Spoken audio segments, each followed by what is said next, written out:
अल्हम्दुलिल्लाह वहदा वस्सलातु वस्सलामु अला मन ला नबिय्य बअदा अम्मा बअदु फ़अऊज़ु बिल्लाहि मिनश शैतानिर रजीम बिस्मिल्लाहिर रहमानिर रहीम इन्ना नहनु नज़्ज़लना ज़िक्र व इन्ना लहू लहाफ़िज़ून सदक़ल्लाहुल अज़ीम। मुहतरम सामिईन, लका जिसंग अस्सासु पा इल्म के दा मंगा यो सूरज मखके द कुरान से मुख्तसर उसूल बयान करियो। सो उसूल पकी बयान शवियो, सो उसूल पाती शवियो चे हगा उसूल देर ज़्यादा खुमुंग मुख्तसर करियो। हगा मुख्तसर उसूल की सब पाती शवी दी, दो मौज़ूगानी पाती शवी दी। नन में इंशाअल्लाहुल अज़ीज़ हगा बयान हो।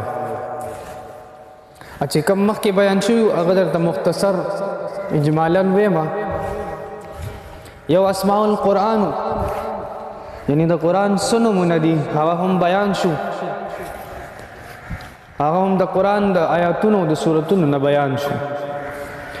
देम द कुरान तारीफ सदे दा हम बयान शू चे लुग़वी के ढेर ज़्यादा तहक़ीक़ातु इल्मी खबरें विपकी और मुंगा वयुलू चे दा कुरान दर्स द कुरान मजीद दर्स दा अवामी दे इल्मी दर्स न दे कचरता इल्मी दर्स वे न मंगवा हगा बिया बयान करूँ और दक के वजह न मा परे खुदलू चे लुग़वी के इल्मी बासो न दगा म परे खुदलू बल म इस्तिलाही तारीफ़ को कम चे मशहूर तारीफ़ ते उलमा किराम करे दे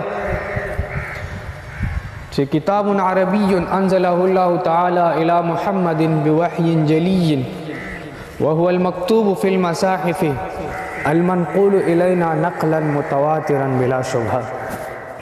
यानी दा कुरान दा अरबे पजब के अल्लाह रब्बुल इज़्ज़त मुहम्मदुर रसूलुल्लाह सल्लल्लाहु अलैहि वसल्लम ता नाज़िल करे दे बिवह्यिन जलिय्यिन प वही जली सरा यानी जिब्राइल अमीन अलैहिस्सलातु वस्सलाम प ज़रिए सरा वहुवल मक्तूब फिल मसाहिफ़ अल मनक़ूल इलैना नक़लन मुतवातिरन बिला शुबहा। वदालिकल शेओ प मसाहिफ़ो की अल मनक़ूल इलैना मुंतनक़ल शेवे दे नक़लन मुतवातिरन प नक़ल मुतवातिरो सरा बिला शुबहा बगैर शक शुबहात बे शक शुबहात पर किनिश्ता और ज़मुंग दा यकीन दे दा कुरान दा अल्लाह रब्बुल इज़्ज़त दा तरफ न मुहम्मदुर रसूलुल्लाह सल्लल्लाहु अलैहि वसल्लम ता जिब्राइल अमीन अलैहिस्सलातु वस्सलाम रौले दे और मुहम्मदुर रसूलुल्लाह सल्लल्लाहु अलैहि वसल्लम नाजिल शवे दे दा ज़मुंग तासु यकीन दे बल हगा हिकमतु नुज़ूलिल कुरान कम चे दा कुरान हिकमत नुज़ूल हगम बयान मुको चे दा कुरान सदा पारा बयान शवे दे सदा पारा नाजिल शवे दे हा हम बयान शु चे पावे के अवलो लिल हिदायत यानी कुरान दा हिदायत दा पारा नाजिल शवे दे लका सूरतुल बक़रा आयत नंबर 2 की चे हुदल लिल मुत्तक़ीन दगशान सूरतुल बक़रा आयत नंबर 185 शहरु रमज़ानिल्लज़ी उन्ज़िला फ़ीहिल कुरान हुदल लिन्नासि व बय्यिनातिम मिनल हुदा वल फ़ुरक़ान।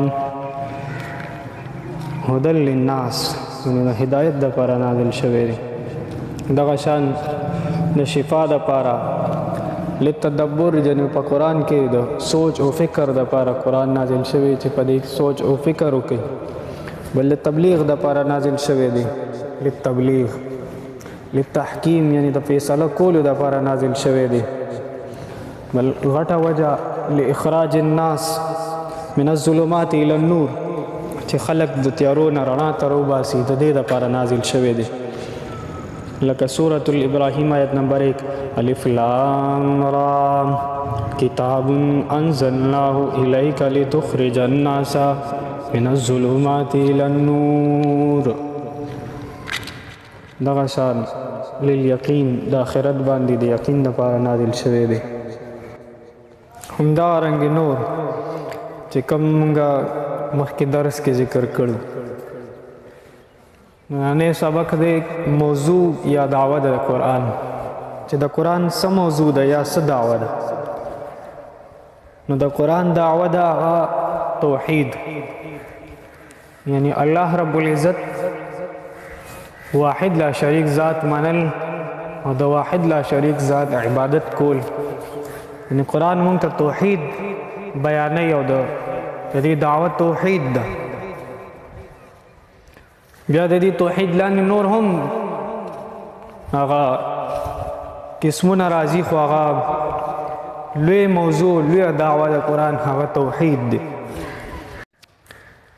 لکه سورة الهود آیت نمبر 1 او 2: الف لام را کتاب احکمت آیاته ثم فصلت من لدن حکیم خبیر اللہ تعبدوا الا اللہ اننی لکم نذیر منہ نذیر وبشیر. د دې دپاره نازل شوی چې الله تعبدوا الا الله، چې تاسو به د الله رب العزت نه علاوه د بل چا عبادت نه کوئ، الا الله مگر د یو الله به کوئ.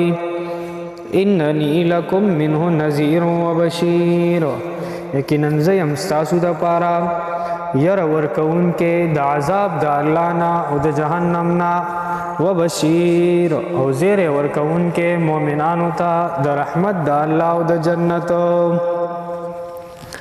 دغرنګې سورة الهود آیت نمبر 14 کې راځي چې فإن لم يستجیبوا لكم فاعلموا انما انزل بعلم الله وان لا اله الا هو فهل انتم مسلمون. لا اله الا هو، چې نشته دی لایق د عبادت مگر دغه یو الله دی. فهل انتم مسلمون، آیا تاسو دی الله ته غاړه ایښودونکي. مولا علی قاری رحمه الله فرمایي په مرقات کې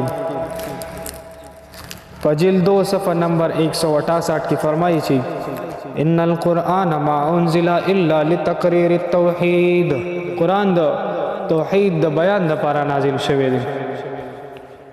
دغرنګې شرح فقه اکبر کې راځي صفحه نمبر 10 کې چې فالقرآن كله في التوحید وحقوق اهله وثنائهم وفي شان ذم الشرك وحقوق اهله وجزائهم.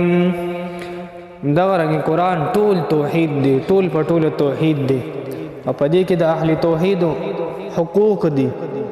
بیا د هغې تعریف چې کله شرک او د شرک مذمت کوي، د اهل شرک و نافرمانی او د هغې جزا او سزا بیان کوي دا قرآن.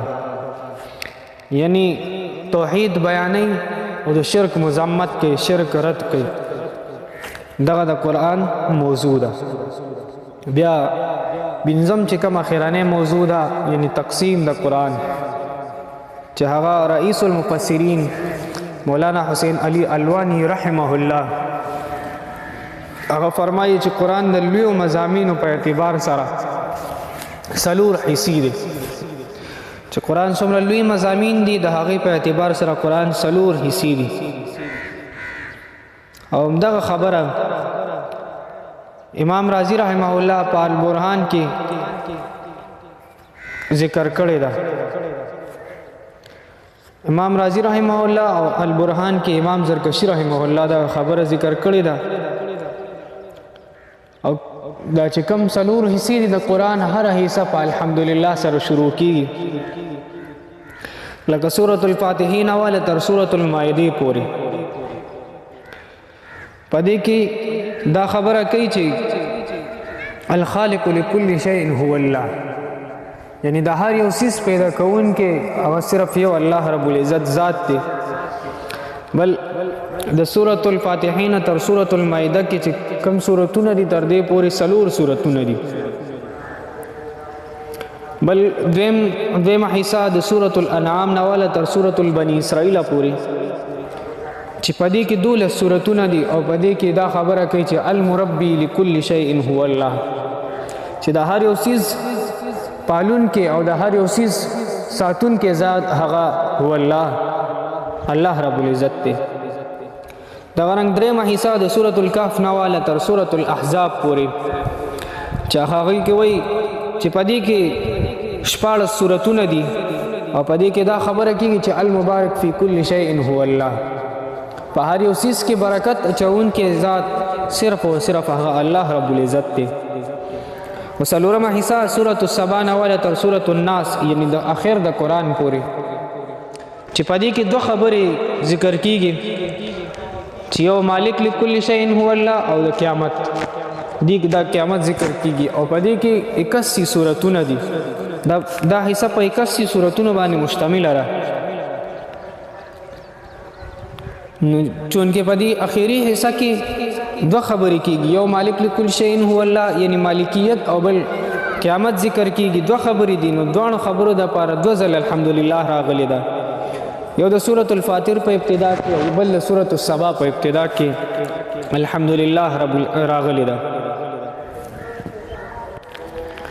دغه د قران څخه مختصر اصول اگر چډیر زیات دي اوس هم ما ډیر مختصر کړو ځکه زمونږ شيوخ په دې باندې تقریبا 15-20 ورځې اخلي په دې اصول بیانولو باندې او دا ډیر ضروری وي. خو بس ما درته دا لږ ځکه وویل چې چونکې درس عوامي دی دی وجې نه ما ډیر ونه ویل.